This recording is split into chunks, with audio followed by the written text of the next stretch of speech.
We have with us Dr. Snehal Deshpande, who will be talking about relationships and specifically the kind of relationships that we deal with during our youth.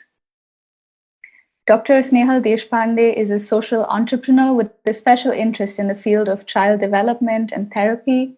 She is a developmental and neonatal therapist, and she's the director of SNE RERC, which is an institute with a pan-India presence, and it serves kids with developmental delays.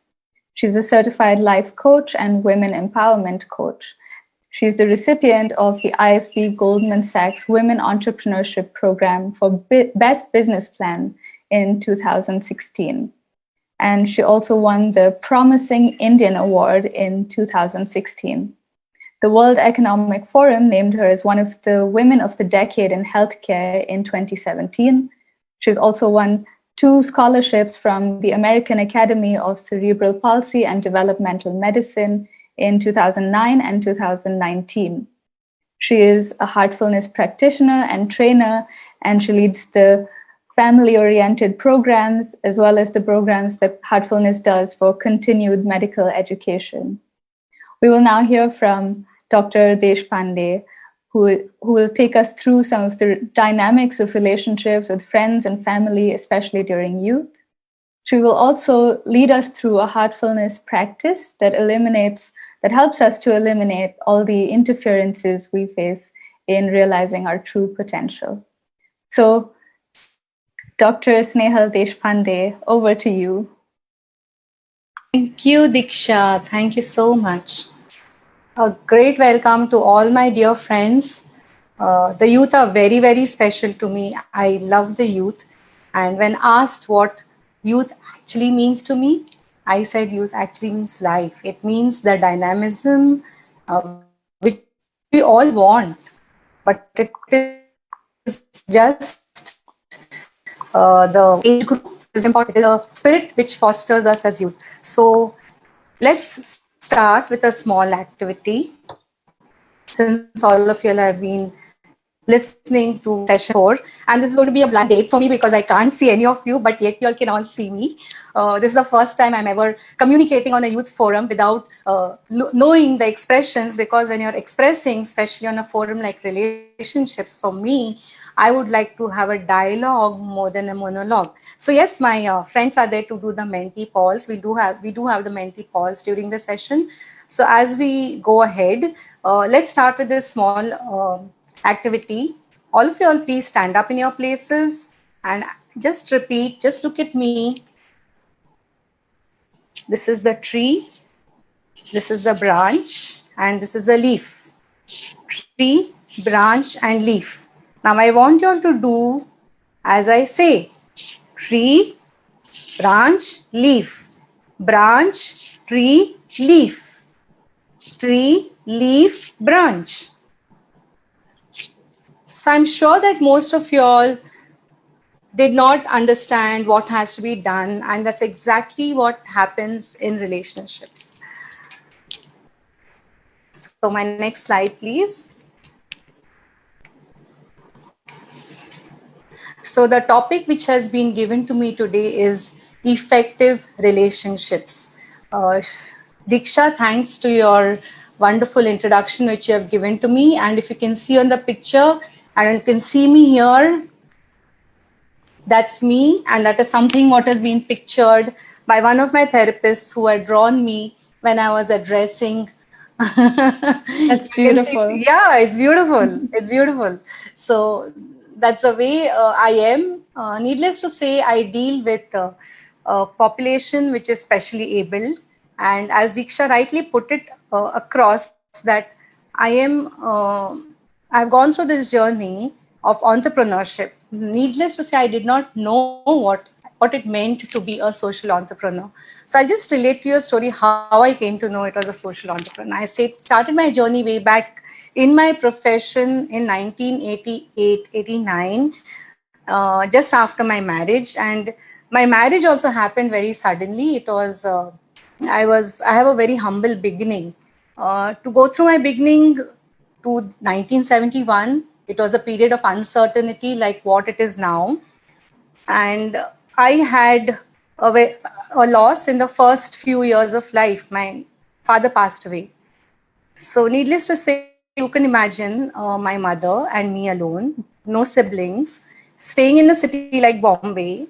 And she decided to stay on. She said, she had the grit which a woman of today should learn. I mean, she has been the pillar in my life and has made me what I am today.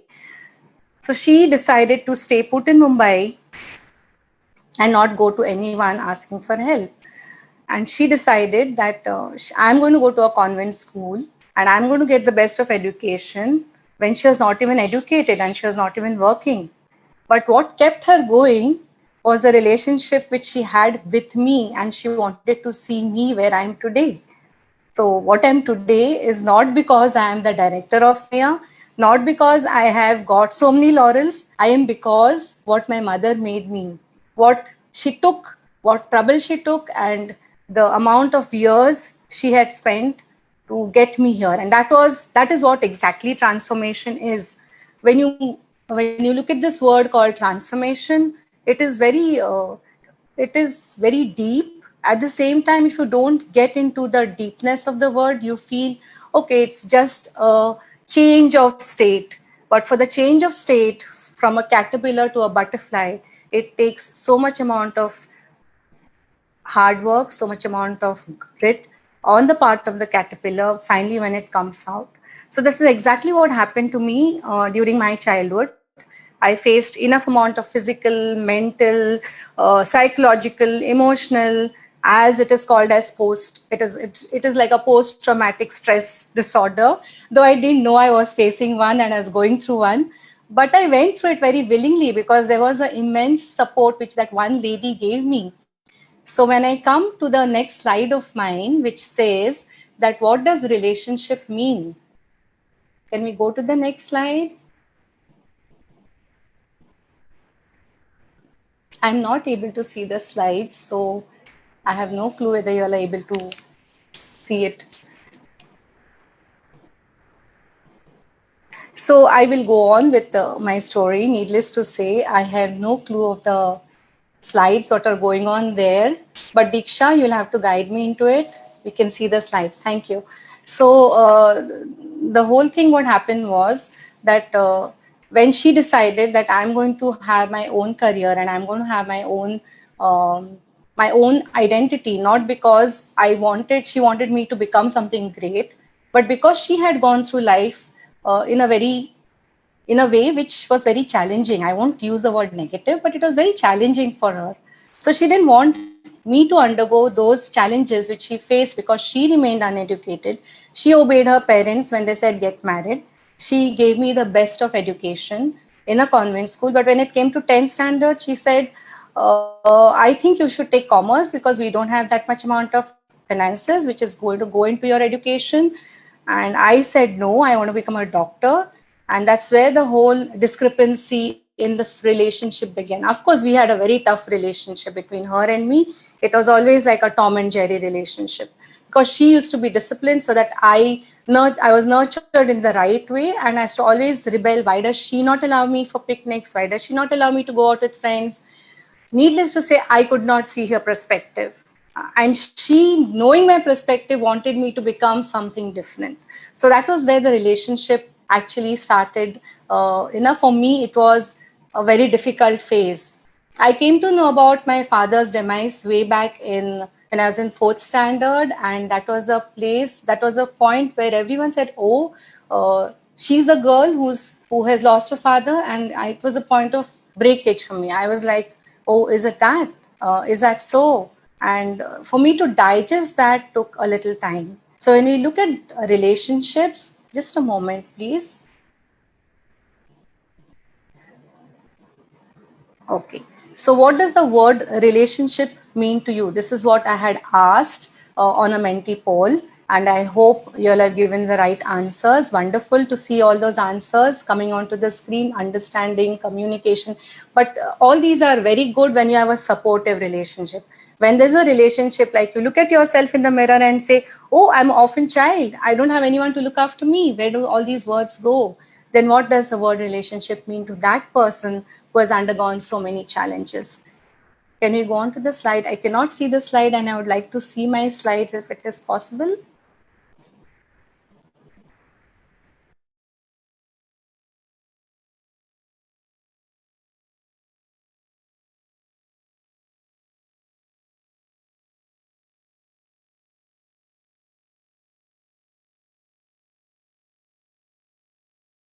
So there goes me. So that's how I decided to become a doctor, and she decided that I should become a commerce graduate who is going to go to a bank and be well settled. So for me, she said, you don't have that much amount of finances. We don't have anyone to support you. It's better you just label yourself as a commerce graduate and be there. So I could not fight with her that time because she was the only relationship I had. She was the only relationship I had in my life. So I said, okay, let's see what happens. And then I scored around 92% in my 10th standard, which was really, really overwhelming for her to take. And she said, okay, I give you permission to go into the stream of science. From then on, 12th standard, that is 10 plus 2 in India. And I did not fare as well because I didn't have the necessary finances. I slipped back. Still, I continued. I said, I do want to become a doctor, and I got into therapy. So, physiotherapy is what I chose as my career. And in my last year, you wouldn't believe what happened. I actually flunked. I failed in my last year, and that was a big, big failure in my life, which taught me a lot. I thought this lady is going to give me good, and I didn't want to go home. I still remember the day in my university when I was standing and I was looking out of the window and thinking, what is it that I'm going to tell her? Is it going to be an effective relationship between me and her? Have I given her what she wanted?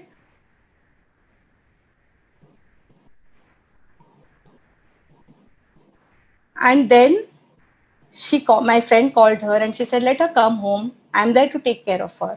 And she said, this is just going to pass off. It's just a matter of 6 months. I believe in you. So the trust, the belief, that gave me the strength to go ahead. So right from the beginning, whatever I have learned in my life on effective relationships has been through a single person who has been my mother. Can I go to the next slide, please? So I would like to ask you all, when I asked you all this question, what does relationship mean to you? Relationships actually are our natural habitat. You can see that little Mowgli, and we can all relate Mowgli in our lives because all of us have been through the movies, have seen that movie, and we would love to be in a habitat like that. Needless to say, because of the epidemic, the pandemic which has come through, we are living in a universe which is actually an ecosystem by itself. Up till now, up to this pandemic, we had taken over that ecosystem in our hands. And now you can see that little squirrel also eating away her nuts very happily, very joyfully. So we have to remember as human beings that when we think of our destiny, which is collective, relationships are our natural habitat of which we are a part. That means it's our home. If it's a home, why do we need to transform it? Do we need to do some architectural changes in the relationships? Why are we looking at relationships as problematic areas? The next slide, please. So, our very first relationships, as I told you, and as I said, the very first person who comes into our life is our mother, and it is she who gets us into this world, our parents, our father. And if you see this relationship, what I've shown you here, the little child looking at the mother, these are formative years for our brains and for our hormones, needless to say, because when you do a peekaboo, it has a lot of synaptic formation in the brain. So every contact, every connect which you develop with a child or with a family, you're sitting with a family and you want to connect with the family, not with the mobile. You want to connect with your friends, not with your mobiles. That creates a sort of a harmonious relationship within you. It actually brings out, as it is told in neurobiology, the connections of the neurons develops on the amount of love and attachment a family gives to a child. Needless to say, that is the reason me as a therapist, I'm looking at many kids who come to me with autism spectrum disorder, and ADHD. These are words which you all may have heard as special, as children who are very special, but the percentage is increasing not because the children are affected organically, but because there is a disturbance, and that is the reason we need to transform relationships. It is not only because of the conflicts which we have, it is because we are looking at a progeny which we want to come into this world, which is full of love and full of care. We are all here, all of us are trying to sort out our conflicts, all of us are trying to look at how a relationship can be more fulfilling. But when you look at the little ones who are coming in, don't we, I mean, especially the youth, owe them a world which they can feel secured, which they can feel confident, and they can feel, okay, I'm so happy to be here. Next slide, please. So, as I told you and I discussed with you, I decided to become a neurosurgeon. I decided to become a doctor, but the plans went off track.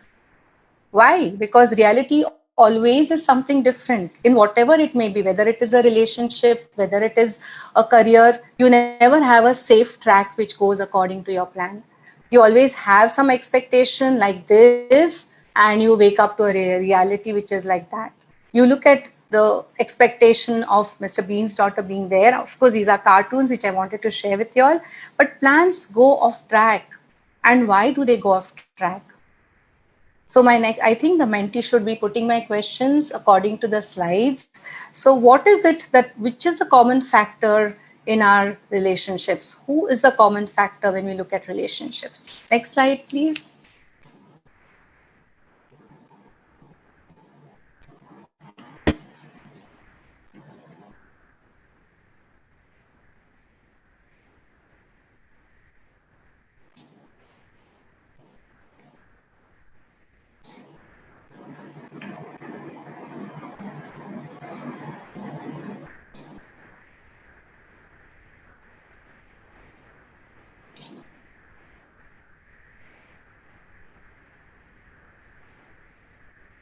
Wonderful. Trust, respect. Yeah, the one who has written me gets a chocolate. It is me, it is ourselves. The most common factor in any relationships is the person or we in the relationship. So it is not a I. Relationship is always a bond between you and something. That you can be someone external or can it be internal? That is what we are going to look into this talk. Can I go to the next slide? Lovely answers. I'm so happy with these answers.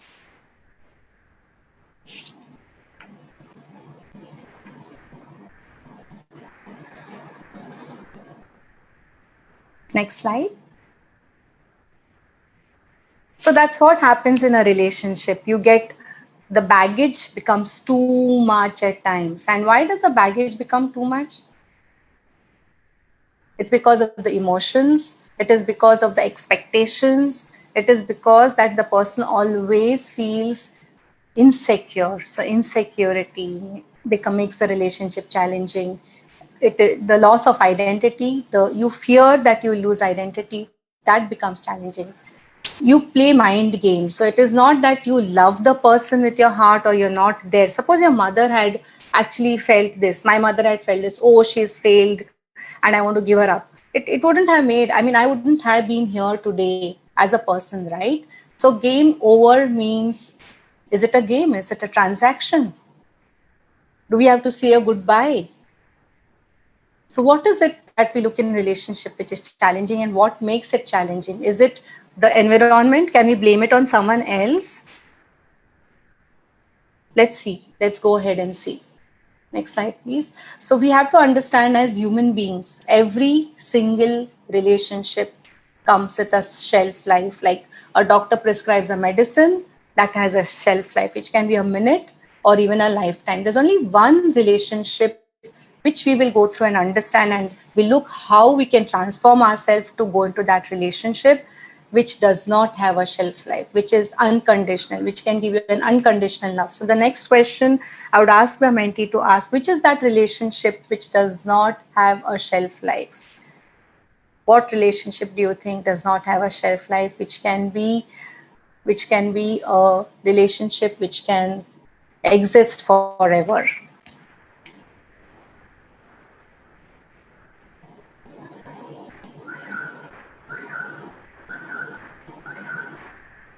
Okay, we go on to the next. I don't think, okay. Just let's go on to the next slide.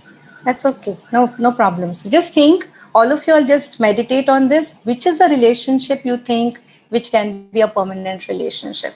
Just go ahead. Go to the next slide.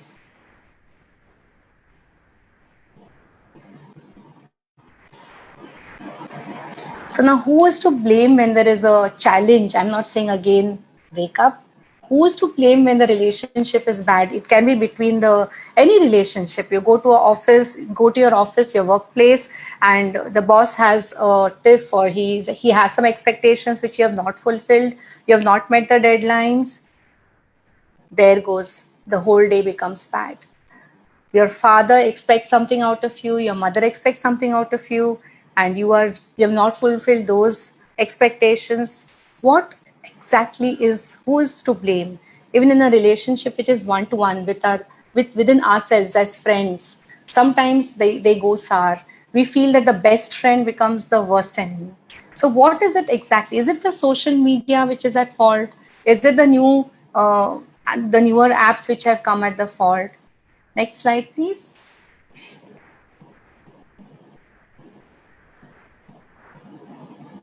So it is, as you see, a relationship always has an action and it has a reaction. As you can see, this lovely cartoon, which I'm really fond of. I really love Tom and Jerry, and it is a de-stressor for me. So there's a nice little saying which I have put next to it is, life is a manifestation of where your energies are flowing. Learn to focus and concentrate. So all of us, needless to say, are in a form of energy. I hope all of you all are with me and understand from where I come that we are made of atoms, molecules, cells. Each cell has memories, and that is proved scientifically. So when each cell has a memory and each cell has energy and it vibrates at a particular potential, we are all energies which are flowing. So you understand this, that sometimes when you see your own grandmother, for that example, most of the grandmothers are really, really loving and you feel very good when you see them. As a patient, if you go to a particular doctor, you know that this doctor is going to heal me.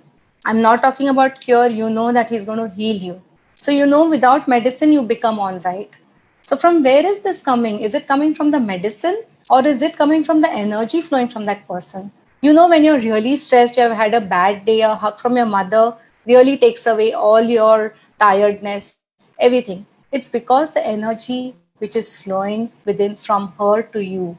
It is the energy which the doctor or the medical person uses, which is a positive energy within him. So whenever there's an interaction and there is a reaction, energies are generated. Can we as human beings think of a positive energy which we can generate so that our relationships become fulfilling? Go to the next slide, please. So what do you look for in a relationship? All of us want to feel loved. I'm sure about it. Everyone wants to feel that security, the respect, the honesty. We need to have shared responsibility. We need to have an economic partnership, fairness, and a non-threatening behavior. Suppose someone hits you on your head, you don't feel as bad as if someone tells you, oh, you're a stupid person, you didn't know what you did, you went wrong.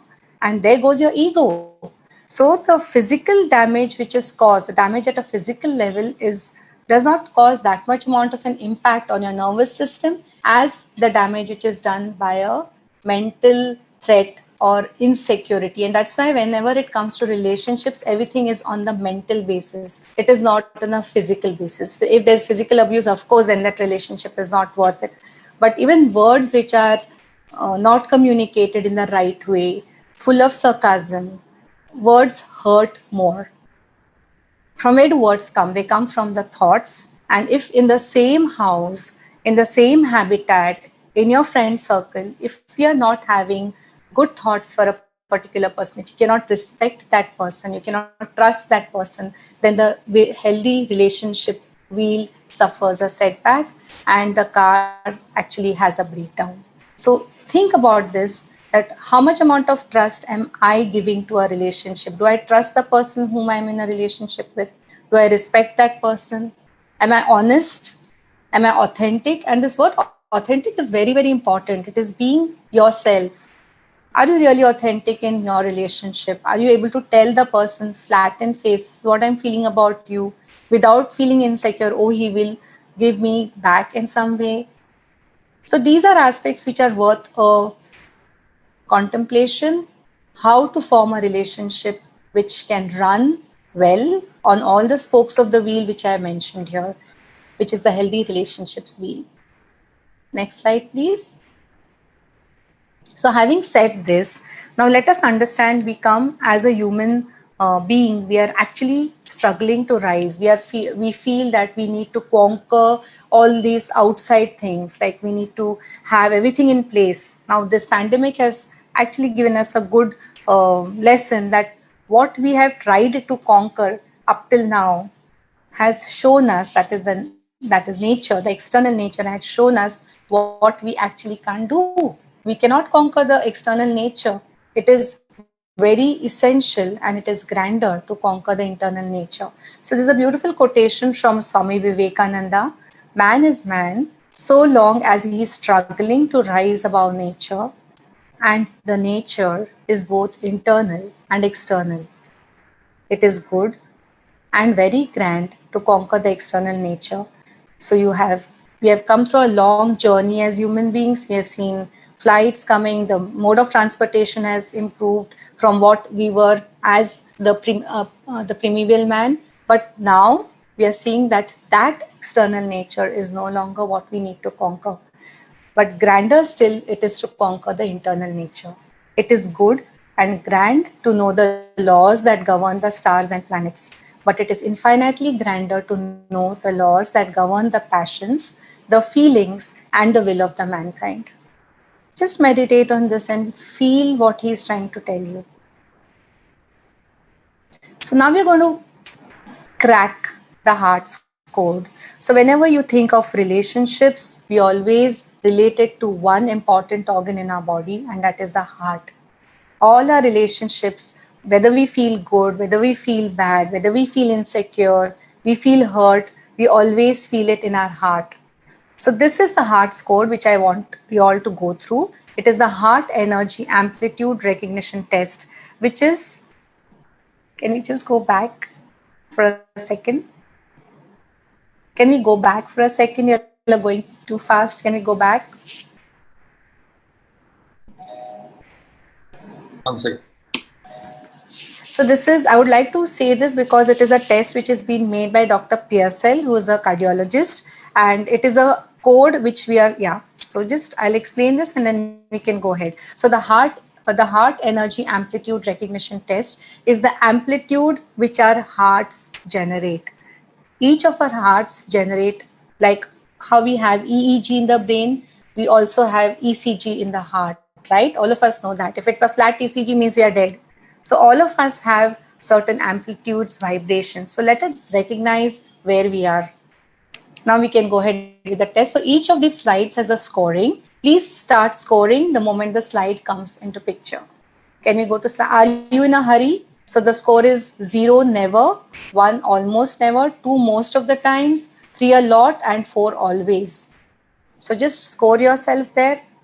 Can we go to the next slide? Are you so busy that others are afraid to bother you?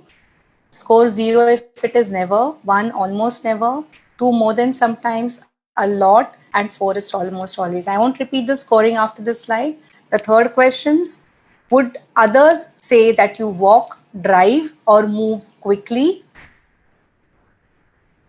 Fourth question: do you like to save time by doing many things at once or thinking about other things while doing something else? Next slide. Does it seem that you always get into a slow line? Next. Do unqualified express lanes participants frustrate you? Next. Do you eat quickly? Next. Do you push elevator buttons that are already lit? Do you talk fast, as shown by gasping, spraying droplets of saliva, or getting tongue-tied?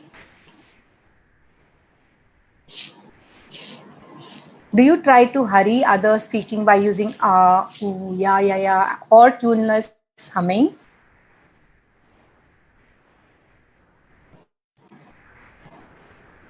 Are you a disgust flasher? That is, do you click your tongue or tilt your head or raise the left side of your mouth, sigh, hand on hip, or roll your eyes?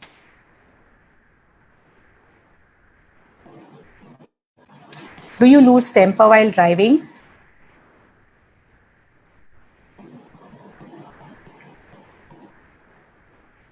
Are you cynical and distrusting of others' motives?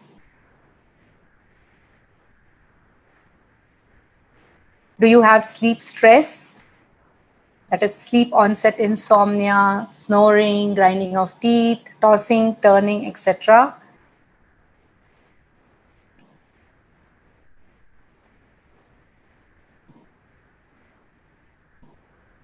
Do you replay angry events, rehearse sarcastic comebacks, tell work war stories, spread rumors, threaten to quit your job or relationships? Next. Do you have family or marital conflicts or neglect your family? Do you feel let down after attaining a goal or high success? Next. Do you feel that you did not or do not get enough unconditional love from one or both parents? Next.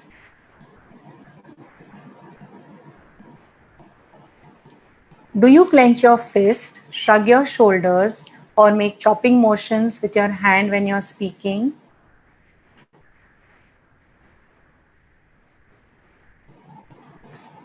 Do you avoid public crying? And is your laughter loud, explosive, quasi humorous, and social more than sincere?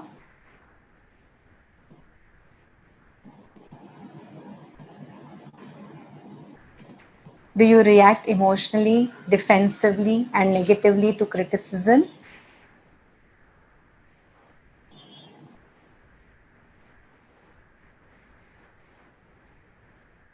Do you feel sleepy or fall asleep when sitting quietly for a period of time, or become business meeting mesmerized at board meetings?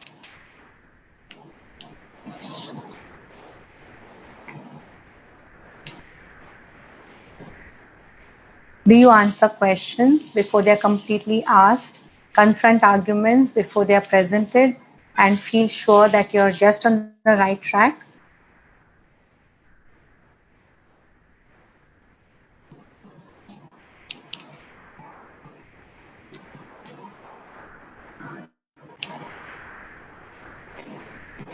Would it be tense and stressful living and or working with you?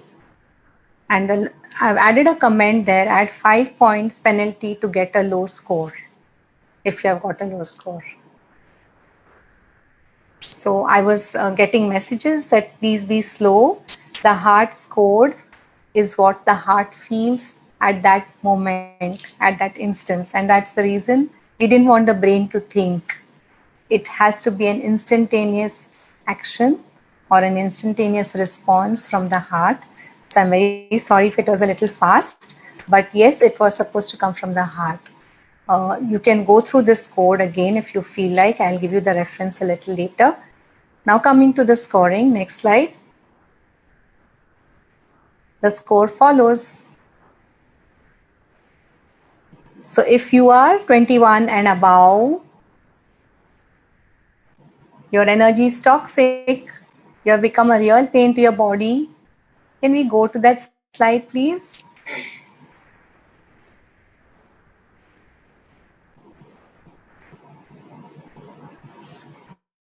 You're getting the score for me. That's good.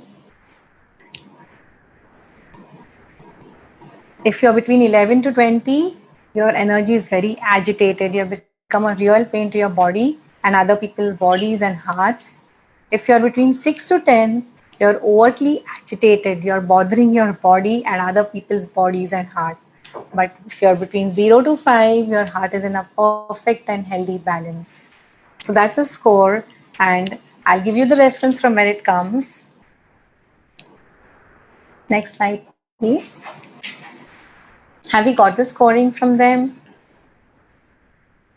So this is the book from where I've got it.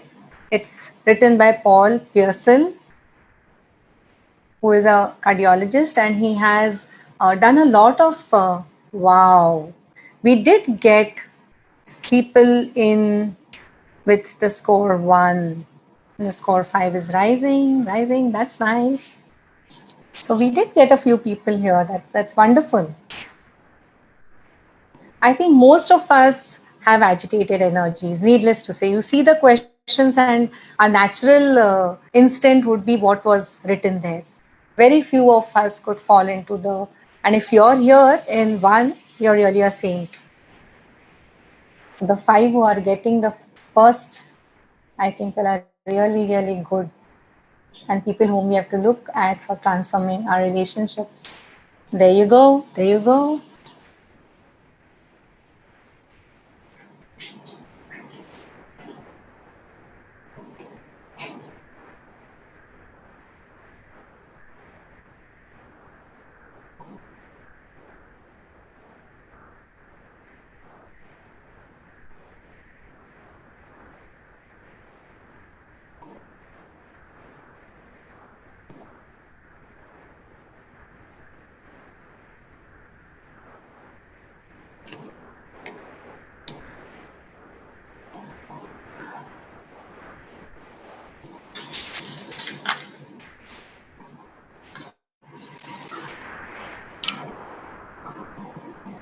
Okay, that was good. Thank you. Thanks, team.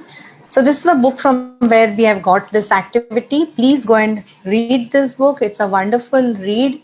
It actually tells you how the heart's vibration changes, and the heart knows everything in our body, everything about ourselves. So, our natural habitat with ourselves, the relationship with ourselves becomes very, very important and the organ to understand this relationship is the heart. So the next slide, please. Now, there's one more Menti question which I have for you all. What do you do to relax yourself?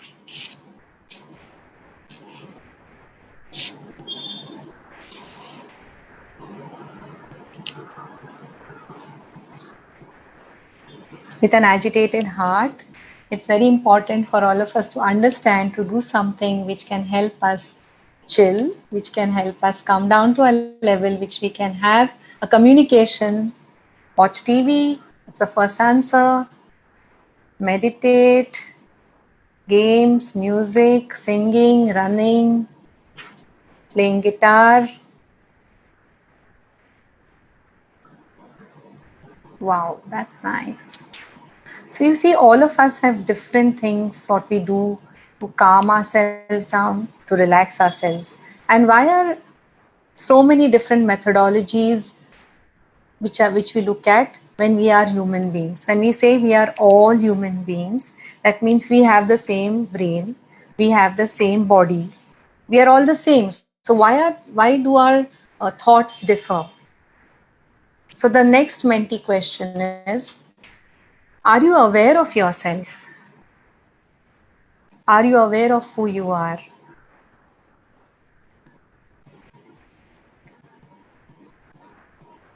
Good. That's nice. It's fundamentally good to understand this.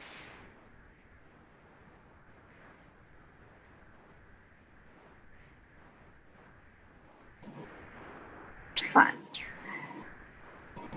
So now let's go to the next slide.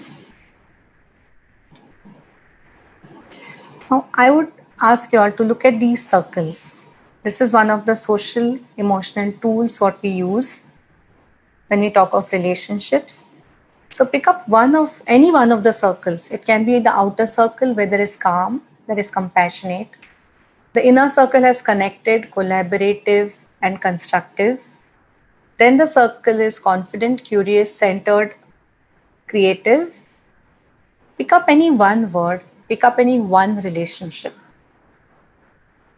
And to yourself, with this one word, think of how you can make this relationship more fulfilling. That's for you. This is an exercise for you. I'll give you 2 minutes for this. Pick up a word from any of the circles.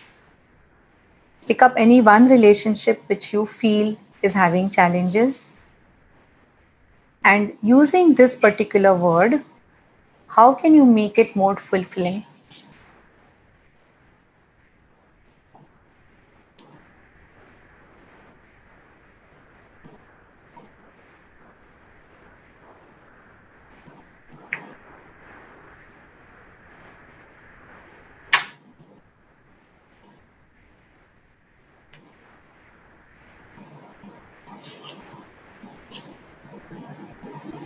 Next slide, please. So, as we realize, this is the Maslow's theory, which we look at. We all want to become something in the society. Like, I wanted to become a physiotherapist. I wanted to become a neurosurgeon. Okay, my goal was of self-actualization. Needless to say, was a successful doctor. Why? I mean, every hierarchy which you see in this has a cause, has its roots into something which we should look at. Now, my feeling of self-actualization came from the background which I came from, is that my safety needs were definitely compromised.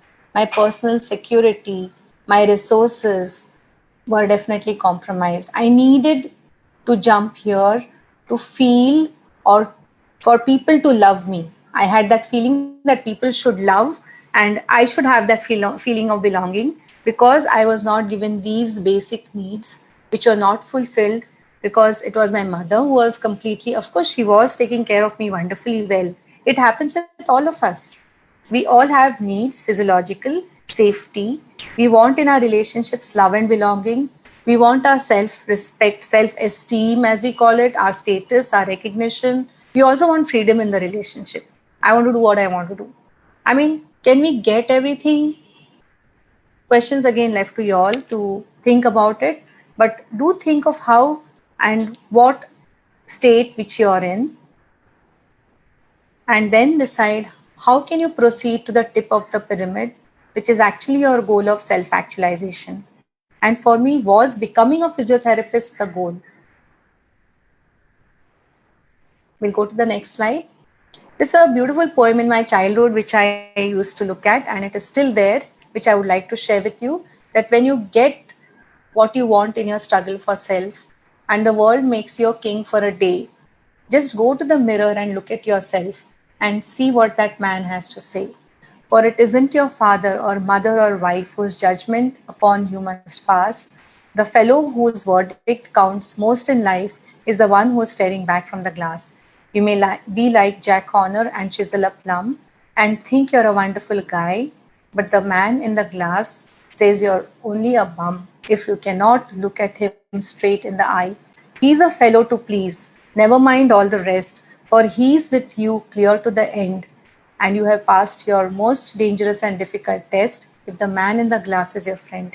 You may fool the world down the pathway of years and get the pats on your back as you pass, but your final reward will be heartache and tears if you have cheated the man in the glass. This is always something which I have put on my cupboard in my diary because I always feel that the most important person whom we should be aware of and whom we should look at is not the external me, but that internal me. Next slide, please. So, this permanent relationship is with whom? With ourselves, with that me within. So, make yourself a priority. At the end of the day, you are your strongest and longest commitment. Why? It is because you can fight with yourself, you can do unto yourself, but what happens at the end of the day with yourself will be a reflection to the world. So it will be your relationship reflected to the world. It is what you carry to the world, and you add on to the quality of someone else's life by sharing that yourself with the world. So when we look at different emotions which come through our heart and through our mind, there are so many. It's not only happy, sad. If you can see, the basic ones are in the center: the bad, the fearful, the angry, disgusted. Of course, you can share this at another place, but I wanted you all to be aware that from where you feel betrayed, resentful, disrespected comes from the basic feeling of anger, where you feel inferior, worthless, insignificant, excluded. The external circle comes from an internal circle, which is you.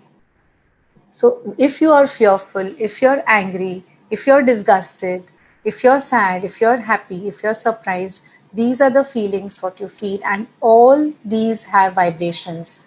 All these feelings have vibrations, and the ones which have the vibrations which are capable of healing, which are capable of sharing, which are capable of creating a bonding, are the ones which come from this yellow one, which are happy. So that means you're joyful, you're curious, you're inquisitive, successful. So everything comes when you're happy, and that is you. Next slide, please.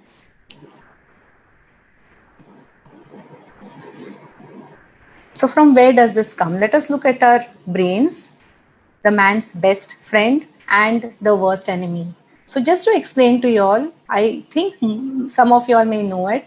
The amygdala is the jumpy hero who detects the threat coming into us. The prefrontal cortex, as we know it, is the planner, and the hippocampus is the librarian who gives you all memories. So from your hippocampus and your amygdala, your frontal cortex decides.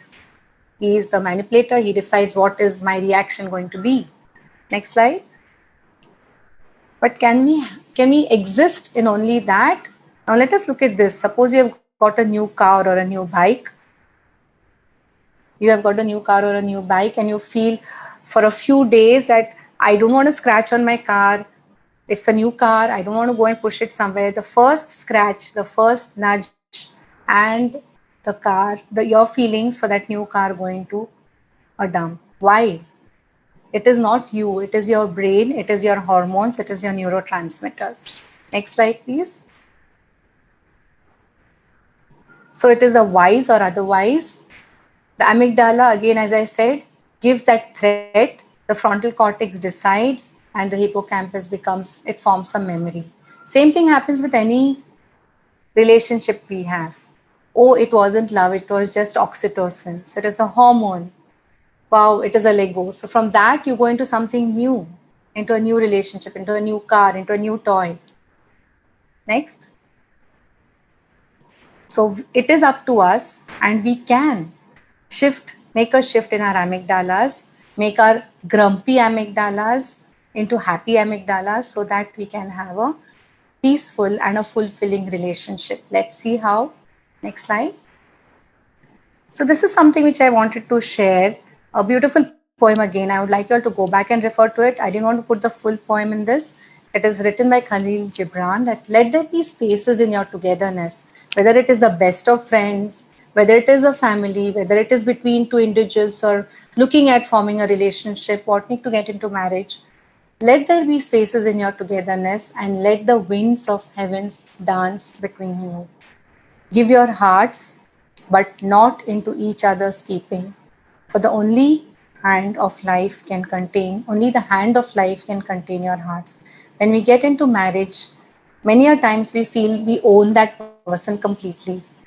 But it is not that. If you feel that that person is the end all of your relationships and it is the end of what you're seeking, then you lose that very precious person within you, which you have to sustain, because that person, you, is going to create quality life to someone who is outside yourselves. So always let there be spaces in your togetherness. Next slide.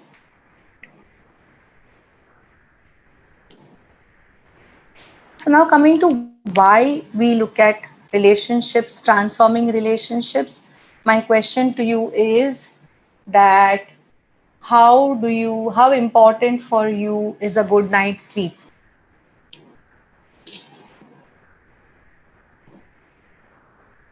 I think that's a Menti question.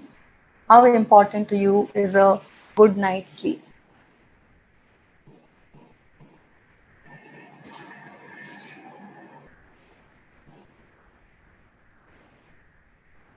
Very important. Very good.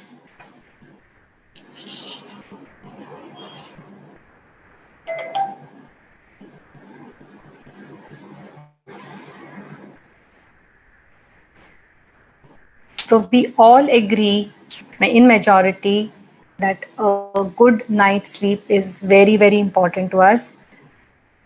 Very important to us. But at the same time, we also know that the lifestyle challenges are such that we all go to bed very late. We compromise on the quality of sleep which we have, and our lifestyles are definitely very different, which would be otherwise supportive to our relationships.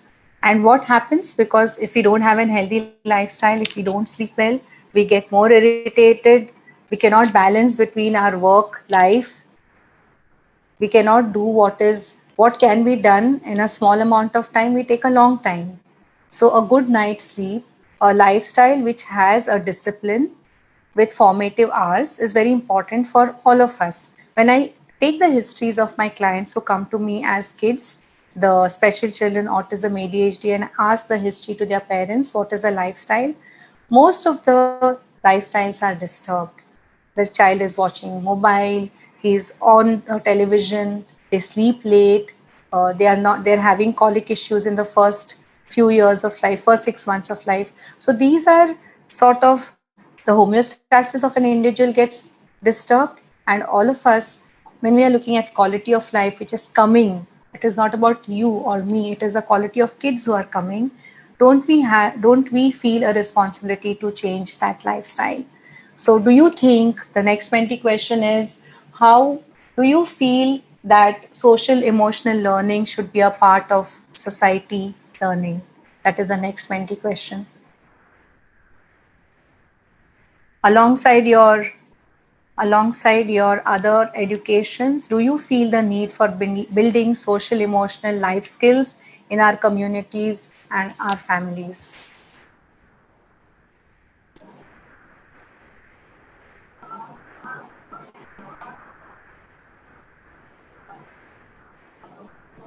Needless to say, it has to be, because we may become the best, as you saw that poetry, we may become the best of doctors, we may become the best of engineers.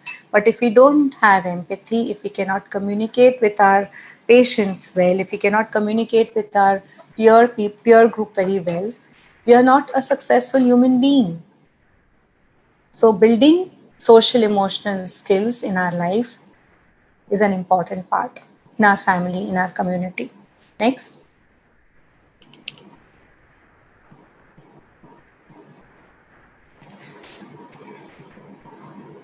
So, do we have tools to do it? Needless to say, we have tools for everything, to build our body, to build our brains.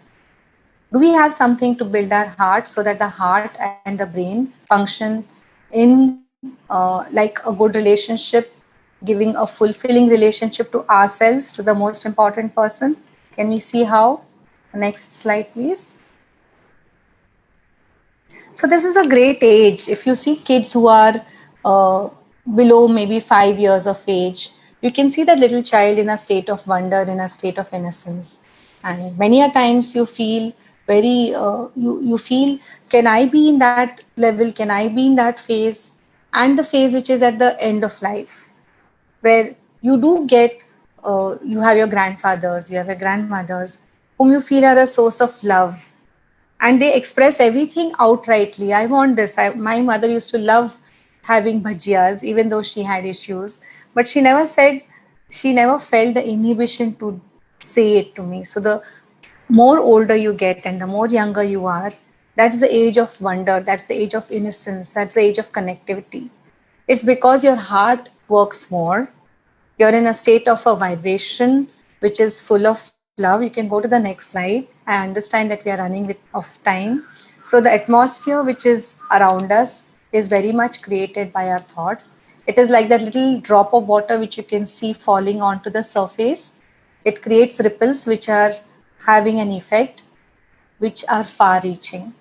So you're sitting in a drawing room, you're sitting in a living room, the atmosphere is different. The atmosphere in your kitchen is different. The atmosphere in your bedroom is different.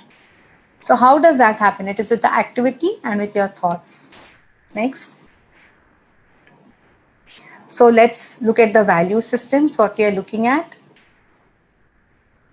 And how do we cherish those values? The ikigai of relationships, we're looking at reaching a point which we say that we love the relationship, not only because it is for me, it is because the world needs it. Next slide.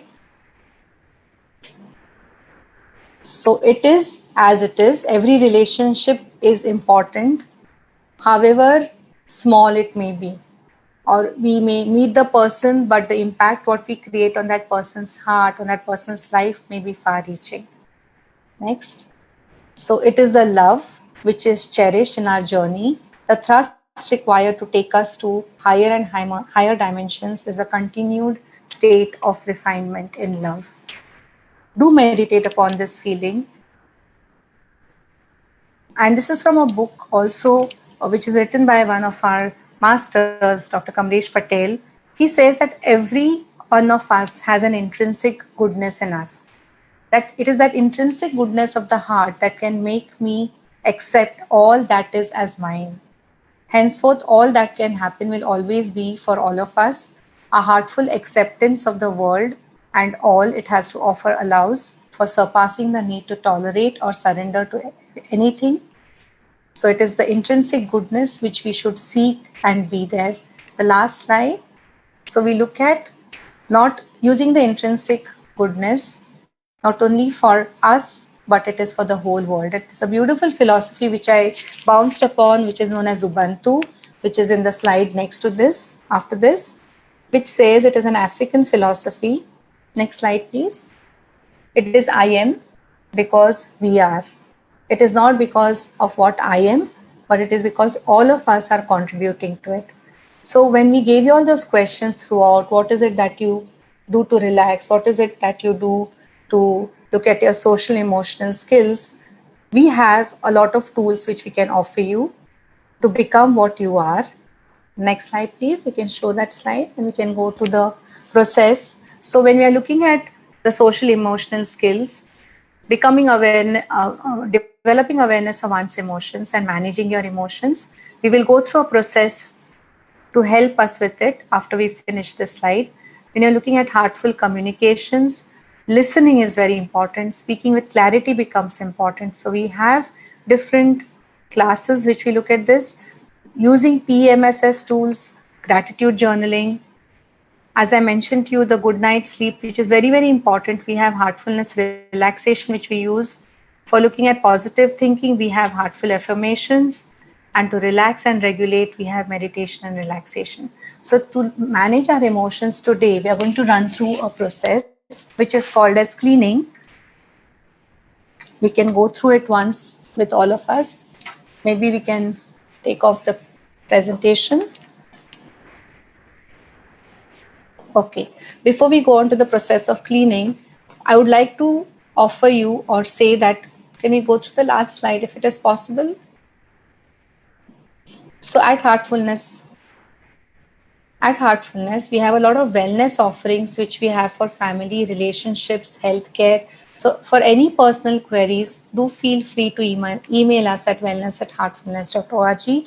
And for informations on programs, you're free to look at this website. Having said this, we'll go through the process of cleaning, which will help us to take off the baggage of our emotions, as we call it.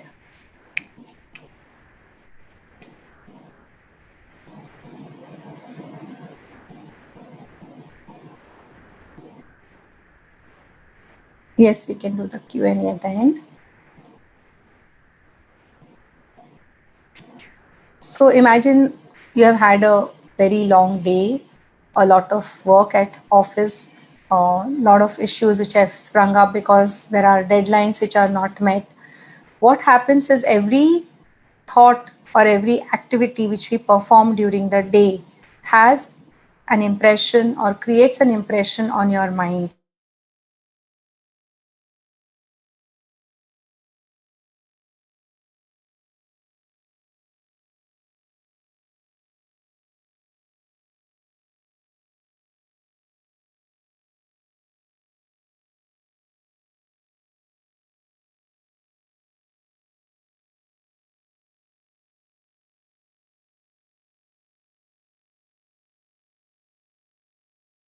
That you calm, it is because of whatever is existing there. It's like drinking tea without filtering it.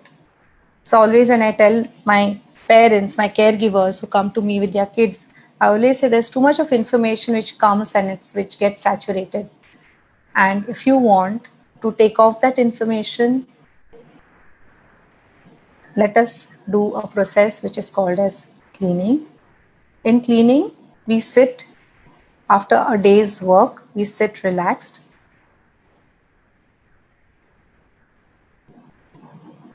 And then we say that whatever is not required, whatever impressions I've gathered, the grossness which is there, the complexities which are taken away. So it is a sort of an emotional cleaning.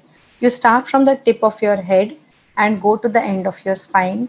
You visualize your entire area which you're going to do the cleaning with a thought that all the impurities, the grossness, whatever is collected during the day is taken away from my body in the form of a black smoke from the behind of my body.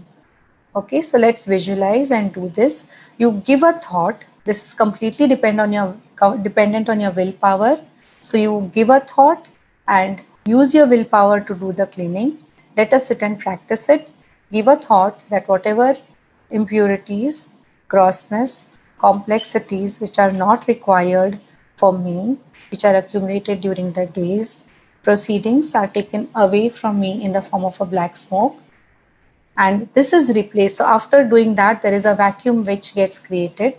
Connect that vacuum to the source of energy, to the divine source of energy, and try to get that energy within. So let us do the cleaning for 10 minutes. And after we finish cleaning, we'll go into the process of meditation, which I'll guide you through. So let's start cleaning.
Very slowly and gently open your eyes. So I hope you'll have felt the lightness in your heart. Cleaning actually is like taking an emotional bath. At the end of the day, when you come home tired, you definitely would like to have a bath physically to take care of your hygiene. But cleaning is a process which actually helps you to take care of that emotional baggage what you carry from outside to in, and the subsequent communication, the relationship what you build with your family definitely is much a better one than it could have been without cleaning. It has a lot of other effects also and other advantages. So in the office, if you have had a bad day or some conflict or some argument, you can do a spot cleaning. You just go sit in a corner and do the same process for a couple of minutes, and all the resentment, all the anguish what you feel inside is taken away. So that's the process of cleaning. Now we'll just go in for a short session of meditation. About 10 minutes, let's all sit together with the thought that there is divine light within my heart. Just focus on your heart, connect with your heart, and sit in and feeling that lightness and getting absorbed into it. So please start meditation.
That's all.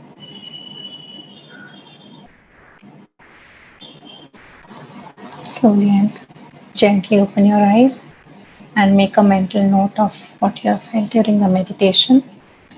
You can continue this meditation, and if you all feel like asking us more about it, you can always connect back to us.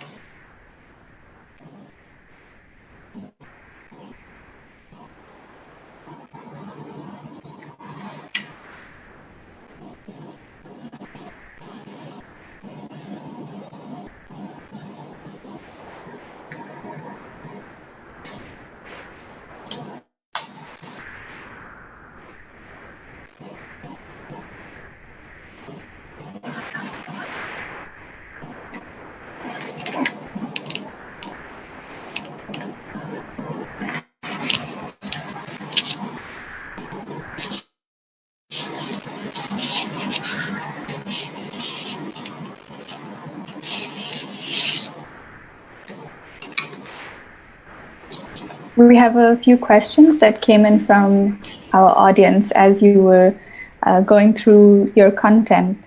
And one comment was from someone who's studying lifespan development, and they found it very helpful, even academically, what you shared today.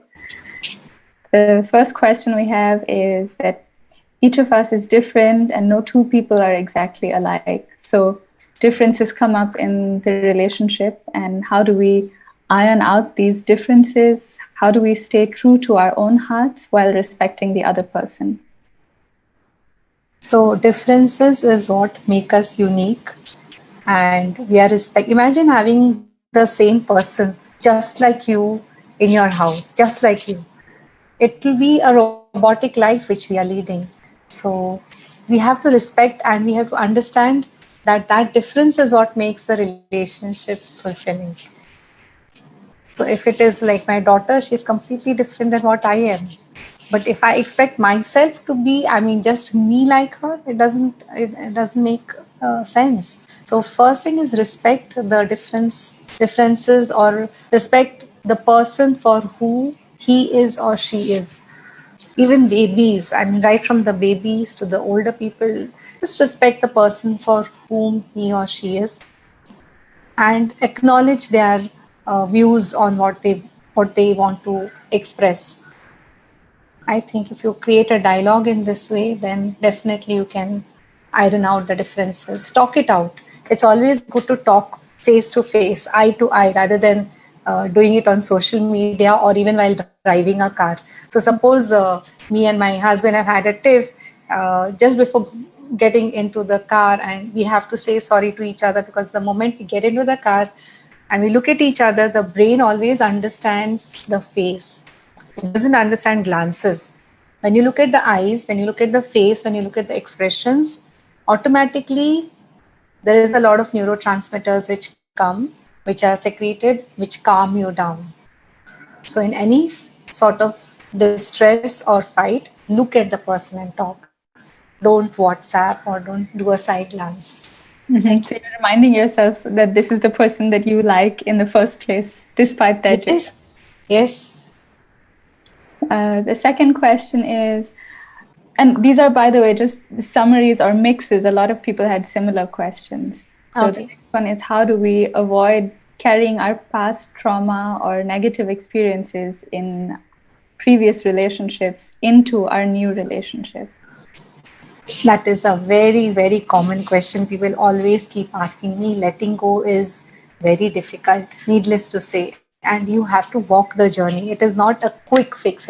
People want a quick fix when it comes to such questions. You have to walk the journey.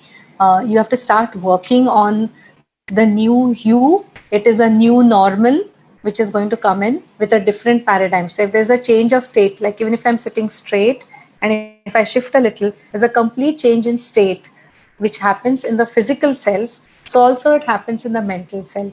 So coming to terms with that change in a different state and what is expected out of me in that different state, start exploring the new possibilities, the newer things, what can make that relationship successful, what failed in the previous relationship. Look at yourself first, where you stand, and stabilize yourself. I think that will be the answer to the new relationship. That's beautiful. So it's again about transforming yourself and becoming a new person and not who you were in the previous relationship. That's really nice. So the last question, because we're actually running out of time. What if you like someone a lot and you care deeply about them, but you're faced with indifference and they don't seem to reciprocate your feelings? Do you pursue such one-sided feelings? It is human to love someone. Definitely, you can like so many things. I can like the flowers. I can like so many people, things, anything. You should be able to express yourself. If you're wanting to express that to that person, see what the person likes. See how you can write it down and tell him or her or whoever it is. Try to do what is, be yourself. I think being yourself is so important. People try to do things which to please people.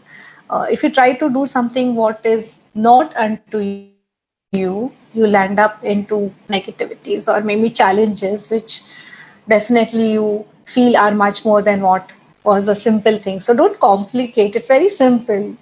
It's good to love someone or to like someone, and to express is also normal. So don't make things complicated. It's just simple.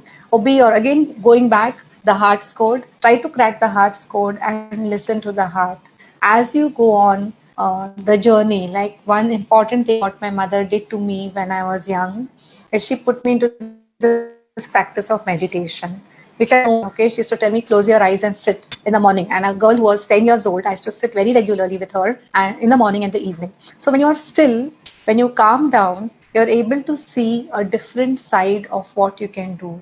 And that gives you answers from within. So rather than seeking answers from outside, from people, try to seek it from your heart. Thank That's you. beautiful. So with that, I think we're ready to conclude our session. If you have any last words, you're more than welcome. I think take care of your wellness totally. I'm a great believer in wellness, emotional, physical, mental, social, so that we can come together and form a new world, which is full of love and full of care. Thank you.